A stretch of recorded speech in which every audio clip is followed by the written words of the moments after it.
Oh, paano? Paano May? Si Tiyong Waldo mo munang may ang susundo sa'yo, maya sa school niyo. Sabi ng nanay ni May ng mga oras na yon. Ayaw sanang sumagot ni May pero nakita ng nanay nito ang pagsimangot na naman niya dahil siya ay parang bubuyog na naman na nagmamaktol. May sinasabi ka ba? Wala po, Nay. Ngiti nito. Bakit yung nguso mo? Kasi naman, lagi na lang siyang sumusundo sa akin sa school. Kayo naman, laging busy, Nay. Matanda na ako, kaya di na kailangan na may sumusundo sa akin. Maktol ni May sa ina.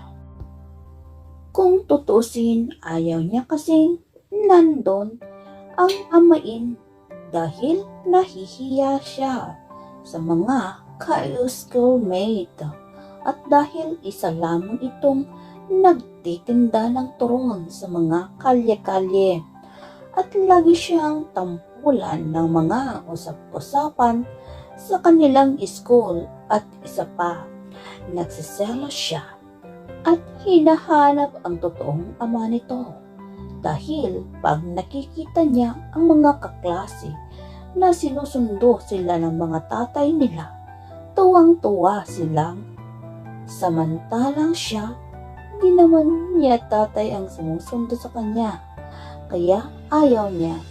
Wala na siyang masasabi pa sa ina. Ayaw naman niya na kontrahin ito, kaya oo na lang siya ng oo. At lagi siyang pinagchichismisan ng mga kaklase nito. Kahit na siya'y nagkatalikod na. Naglalakad na si May ng hapon na yon nang mapadaan siya sa may kantin. Nakita na naman niya ang crush niyang si Jay. Ay, ang gwapo talaga ni Jay. Itinimis sa sarili. Sakto namang dumating doon ang amain nito na si Mang Waldo.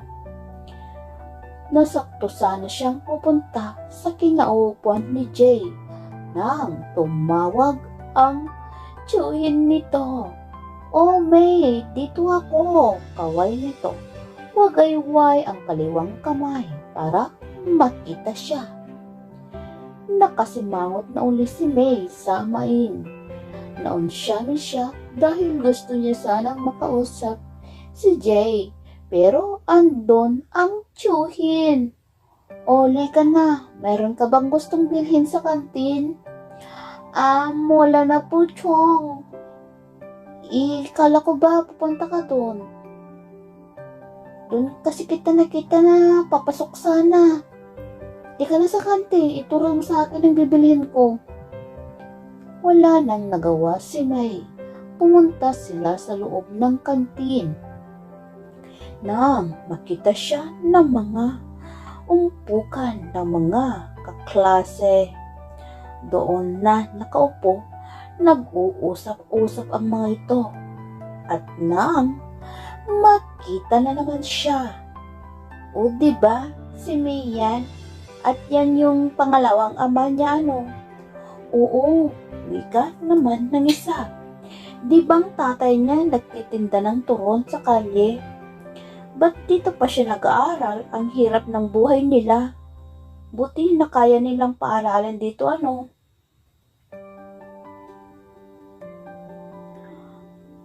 Ay nako, syempre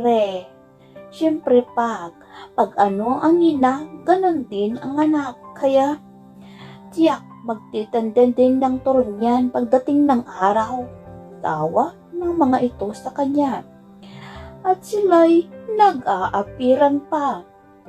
Nahiya bigla si May at nakita niya si Jay na nandun pa din. Nakikinig.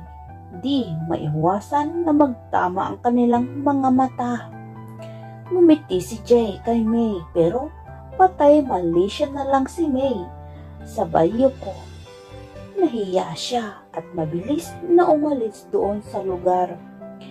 Nahihiya siya dahil rinig lahat iyon ni Jay ang mga sinabi ng kaklase niya. Masakit ang mga salita na tumarak sa kanyang puso dahil siya na naman ang pinag-uusapan ng mga kaklase. Mabilis siyang hinabol ng amain nito. May, ba't umalis ka? Kala ko ba may bibilhin ka? Wala na po, nagbago na po ang isip ko, Chong. Uwi na po tayo. May problema ba? Kung yung mga nag-uumpukan doon, lika kausapin natin sila. Huwag ganyan, ang mga sinasabi nila sa'yo. Chong, huwag na po, di ka na. Hila ni May sa amain nito. Kaya ng mga sumunod na araw, di pumasok si May. Nagdahilan na masakit ang katawan. Kaya kahit anong pilit sa kanya ng ina na pumasok sa eskwelahan, ayaw niya. Ayaw niya talaga. Kaya 3 araw na di siya pumunta. Nag-absent siya sa kahihiyan sa sarili. Kaya nabigla siya isang araw. Meron siyang bisita. Anak, meron ka bisita. Sino po, Nay? G daw ang pangalan eh. Mabilis na bumaba si May ng hagdan. Nakita nito si Jay at di makapaniwala na andon ito sa kanilang bahay. Musta ka na, May? Jay, ikaw pala, napadalaw ka. Nalaman ko kasi na may sakit ka. Di daw magandang pakiramdam mo. Wala, okay na ako. Salamat sa pag-aalala mo. Ay, wala yun, May. Para namang hindi tayo magkaibigan yan. Mula kasi nang pinag-uusapan ka sa school, namnamlay ka na. Kasi naman, lagi akong pinag-uusapan sa school eh. Huwag mo na sila pansinin. Hope din na sila magsalita sa likuran mo. Anong ibig mong sabihin, Jay? Ang tatay mo, pinuntahan sila at sinabi sa school ang ginawa ng mga kaklase mo sa'yo. Lagi ka nilang pinag-uusapan. Kaya yun, I think magtatanda ng mga yun. Talaga? Oo, kasi mabait ang amain mo. Concern sa'yo. Siya ang dahilan kaya natigil ng mga yun. I think titigil na talaga yung mga yun. Di makapagsalita si May sa nalaman na ang kanyang amain pa mismo nakipag-usap sa mga guro nila para lang matigil na ang chismosa sa mga kakachismis sa kanya. Kaya nakangiti na siya kay Jay. Salamat, Jay. Ay, huwag ka sa akin magpasalamat. Sa tatay mo, ikaw dapat magpasalamat. Dahil sa kanya ko din nalaman na may sakit ka pala. Kaya heto, tinalaw na kita. So, bukas, pwede ka na ulit pumasok sa school. Tumango na lang si May kay Jay bago ito umalis sa kanilang bahay. Kaya simula nang makausap ng amain ni May ang mga kaklase nito, wala na siyang chismis na nadidinig mula sa mga ito. Isang araw bago papasok sa eskwelahan si May, di na nga ito tinutokso ng mga kaeskwela. Nanatiling tahimik ng mga ito, kaya masaya si May. Maghapon, lalo na nang sunduin siya sa school ng amain nito. Kaya masaya din siya na datnan din nito ang ina na nagluluto ng pagkain nila. Di makatiis na di magsalita si May at magpasalamat.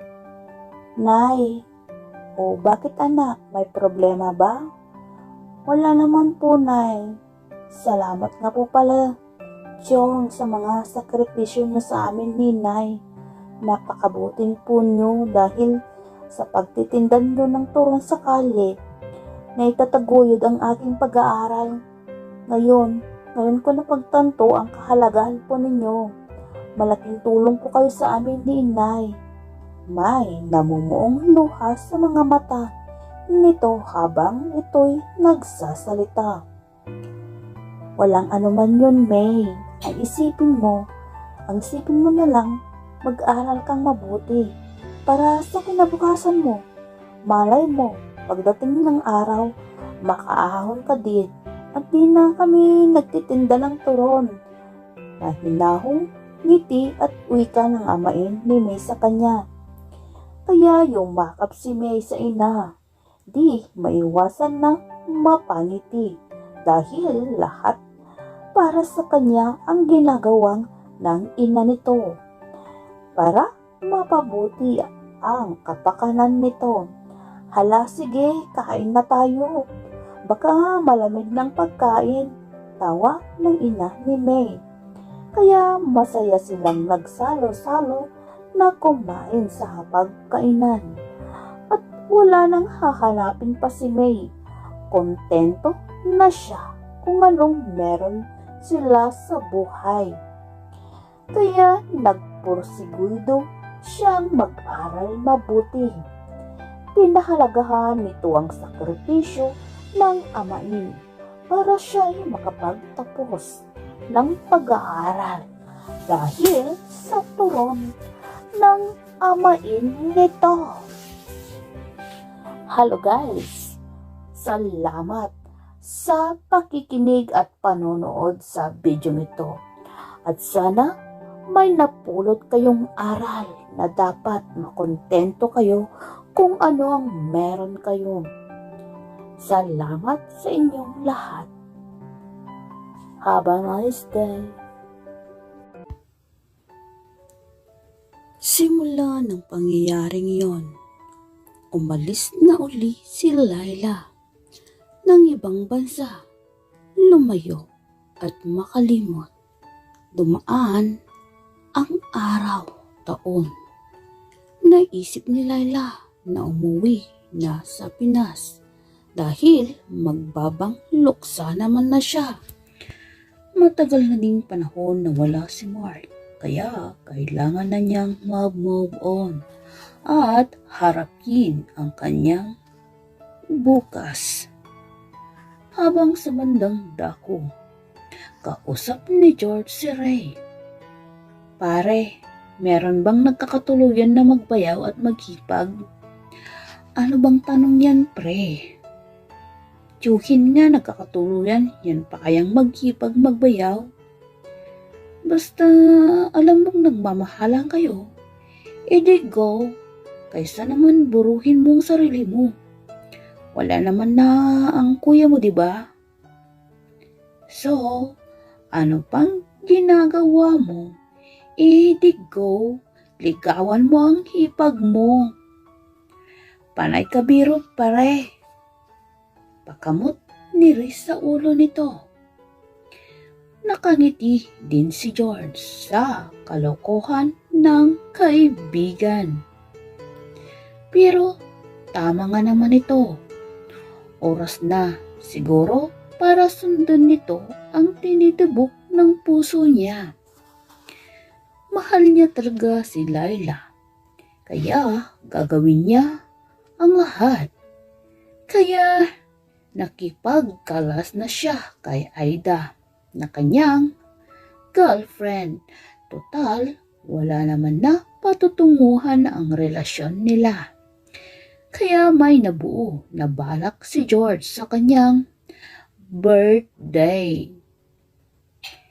Kaya naisipan ni Layla na umuwi ng Pinas. Dumating na uli si Layla. Talaga namang napakaganda nito. Kahit na siya'y pumayat konti. Sinabi ng ina ni George na nasa probinsya si Layla. Kaya dali-daling umuwi din ang binata. At doon sila nagkita na dalawa sa probinsya. Ba't di mo man lang sinabi na uuwi ka? Sana nasundo kita. Kwan kasi, biglaan. Paiba-iba kasi ng schedule ko. Mariin itong paliwanag sa binata. Titig na titig si George sa mukha ni Laila. Di makatingin si Laila kay George. Tahimik lang ito. Ang ina ni George ang bumasag ng katahimikan. Diba, George, kamo pakakasal ka na anak? Sinong ikakasal ma? Tanong ni Laila. At tinuro ng biyanan nito si George. Saka nagpatuloy na magsalita. Ba't di mo imbitahin ang ipag mo sa birthday mo? Wika ng ina. Birthday mo pala, sakto may gift ako sa'yo. Sabay ngiti ni Laila kay George. Gang umalis na ang ina nito.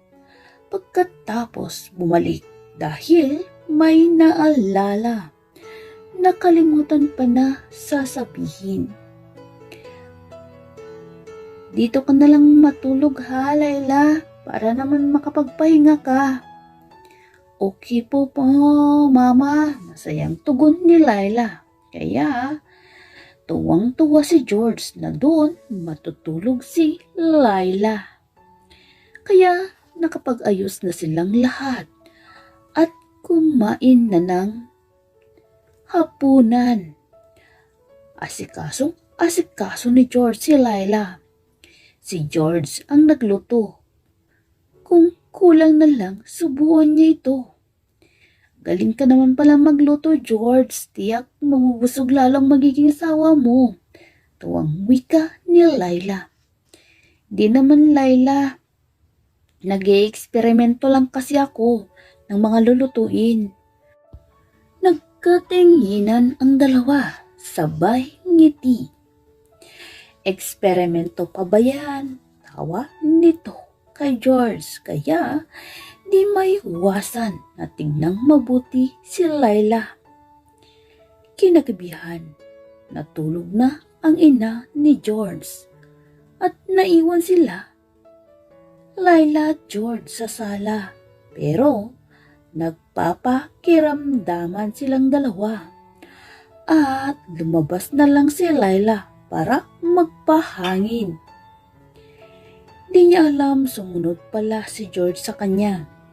Nagulantang na lang na may tinig na nagsalita sa kanyang likuran. Napalingon siya. Kala niya kung sino. Muntik na siyang sumigaw si George. Mabilis niyang tinakpan ang bunganga nito. Ikaw pala George, di mo sinabi. Di makapagsalita si George dahil titig na titig siya kay Laila. Tumagal sila sa ganon, walang nagsasalita. Nadala na kasi sila sa maromantikong paligid na may buwan. Ang tagal mong nawala, Laila. Ang daming nagbago sa lugar. Kaya nga walang mga araw na di ko naalala dito. Napaka-presko ng hangin. Dito talaga sa probinsya. Nagkatitigan ang dalawa sa buwan. Pero namayani ang katahimikan uli at walang gustong bumasag.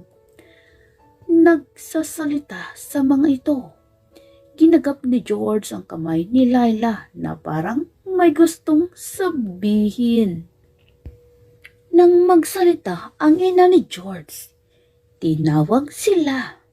San daw sila? Ba't di pa natutulog? Igabi na. Tawanan sila parehas. Sabay balik sa loob ng bahay. Baka makita pa sila. Kakahiya. Di din makatulog si Laila. Nakikiramdam siya sa kabilang kwarto. Naalala si George kung ano ang gustong sabihin nito. Dumating ang Sabado. Nakahanda na din si Laila nang susuotin sa birthday ni George. Kung todo, paganda at pabango. At nagpaganda talaga at nagsuot ng red dress. Yan na may magandang design. Talagang pinaghandaan niya iyon. Sabayan pa ng mga islit sa harapan. Okay naman. Kasi wala naman masyadong tao na imbita. Sa kaarawan ni George, yun lang meron daw susunduin si George sa bayan. Kaya natagalan ito. Pero okay na. Okay na siya. Gandang-ganda sa kanya ang biyanan. Sakto namang dating ni George at ang bisita nito. Nabigla si Laila. Akala niya kaibigan niya na lalaki ang pinuntahan. Yun pala isang babae.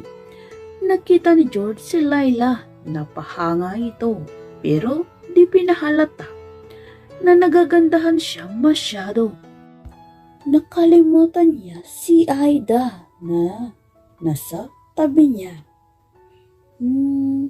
Nga pala si Mama at si Laila. Aida, si Mama at si Laila, hipag ko.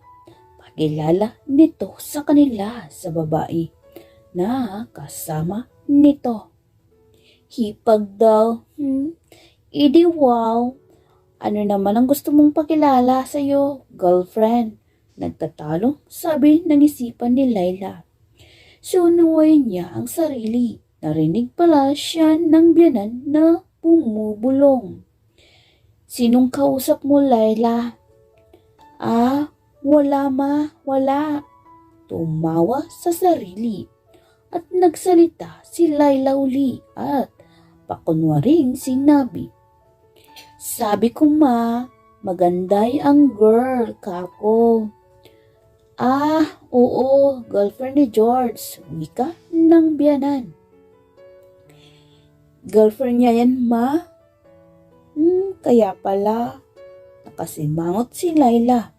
Nasira ang araw niya kasi halos magsubuan ang dalawa sa harap niya. Si George, asikaso nito ang girlfriend niya. Samantalang siya, di man lang bigyan sa plato niya ng pagkain. Hindi siya nagsiselos. Kung todo, paganda nga siya. Pero di man siya pansin nito. Ay buhay! Bulong ni Laila sa kanyang sarili. Kaya gusto na niyang umalis sa kinaupo niya. Sinasadya yatang sakyan ng damdamin ko. Wika nito. Silos na silos siya. Kasi ang babae, grabe din manamit. Kaya kinakausap siya ng biyanan. Di siya makaimik. Laila, anak, hoy. Ha? Ano po yun, ma? Kako, kain ka. Okay ka lang, anak? Opo, ma. Okay lang po ako. May naalala lang kasi ako eh. Pero, madaming tumatakbo sa isipan ni Laila na sinasadya yatang saktahan ang damdamin nito. Kaya, nagpunta na sila George at Aida sa likod bahay. Pinapakita ang lugar nila. Kaya masakit sa pakiramdam na itsapwera ang beauty ni Laila.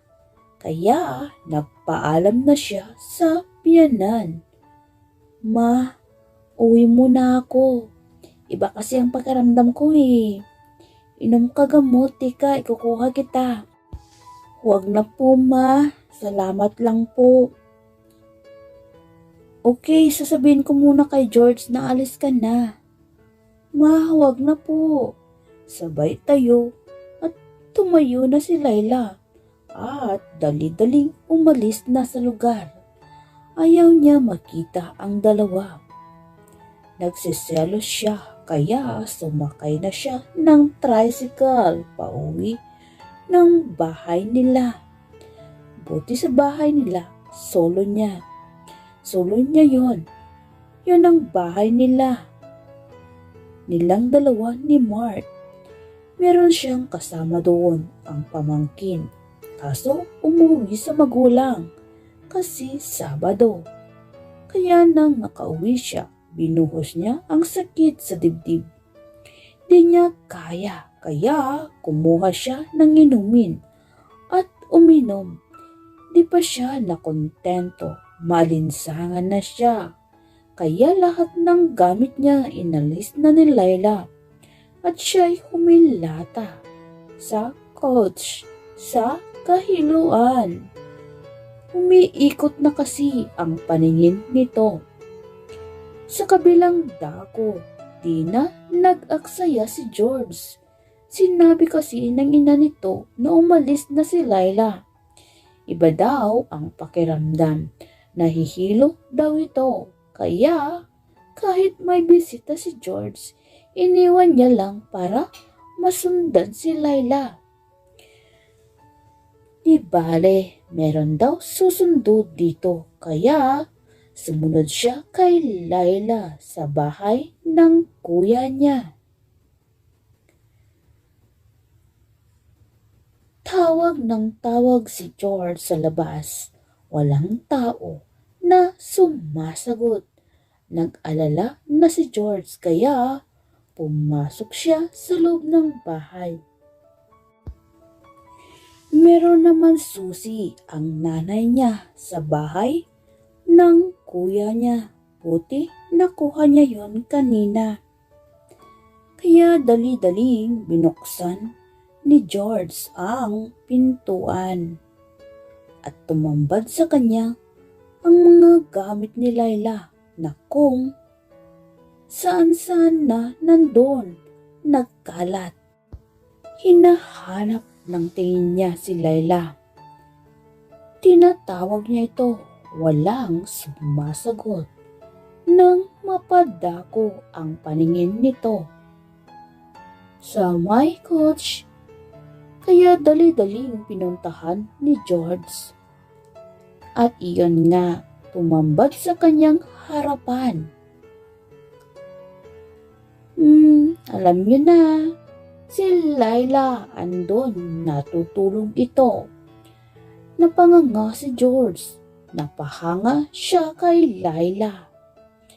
Sa nakikita, napakaganda ni Layla. At himbing ang tulog, di maiwasan ni George na haplusin nito ang pisngi ni Layla gang magmulat ito ng mga mata. George, dito ka? Anong ginagawa mo dito? Ba't mo iniwan yung girlfriend mo? Girlfriend? Girlfriend ko? Sinong nagsabing may girlfriend ako? Di ba pakakasal ka na? Ba't nandito ka? Layla, andito ako dahil sinundan kita. Nag-alala kasi ako dahil, alam mo na, mahal kita. Kung mamaluubin mo sana, gusto kong sabihin itong suluubin ko. Total, matagal nang wala si kuya. Gusto ko manligaw ako sa'yo. At gusto ko, pakasal na tayo. Ayaw kong mawala ka sa buhay ko, Layla. Di makapagsalita si Layla. Ang bilis ni George. Kasasabi lang nito na siya'y manliligaw. Ngayon, kasal na ang sinasabi at gang mamutawi ang katahimikan. Naalala na nawindang siya kanina. Kaya sa sopa siya nakatulog. At si George titig na titig sa kanya. Diba may Aida ka na? Singit nito. Wala yon. Kaibigan ko na lang siya. Nag-usap na kami kanina. Pinaalam ko na meron na akong gustong pakasalan. tumitig si Laila sa mga mata ni George. Sino yung girl? Ikaw nga. Ikaw nga yung gusto kong pakasalan. Ha? Ako, George? Di makapaniwala si Laila. Oo, Laila. Ikaw na hipag ko ay aking may special love. Ngiti nito kay Laila. Kaya nagkangitian na silang dalawa. Masaya silang dalawa ni Laila. Kaya nagpasya na sila'y dalaway magpakasal na. Tapos na ang una sa buhay nila. Ngayon, sila naman na dalawa aasikasuhin ang buhay nila na sila lang. Pero bago yon, kinuha pa muna nila ang basbas sa magulang ni George. Di nila pinapansin ang mga tao kung ano ang sinasabi sa kanilang likuran. Basta ang alam nila, nagmamahalan sila. Mahal na mahal nila ang bawat isa. Kaya silang dalaway nagkatuluyan na. Salamat guys sa pakikinig at panunood sa video ito. At sana nagustuhan ninyo ang kwento ng hipag. At shout out sa inyong lahat. Have a nice day.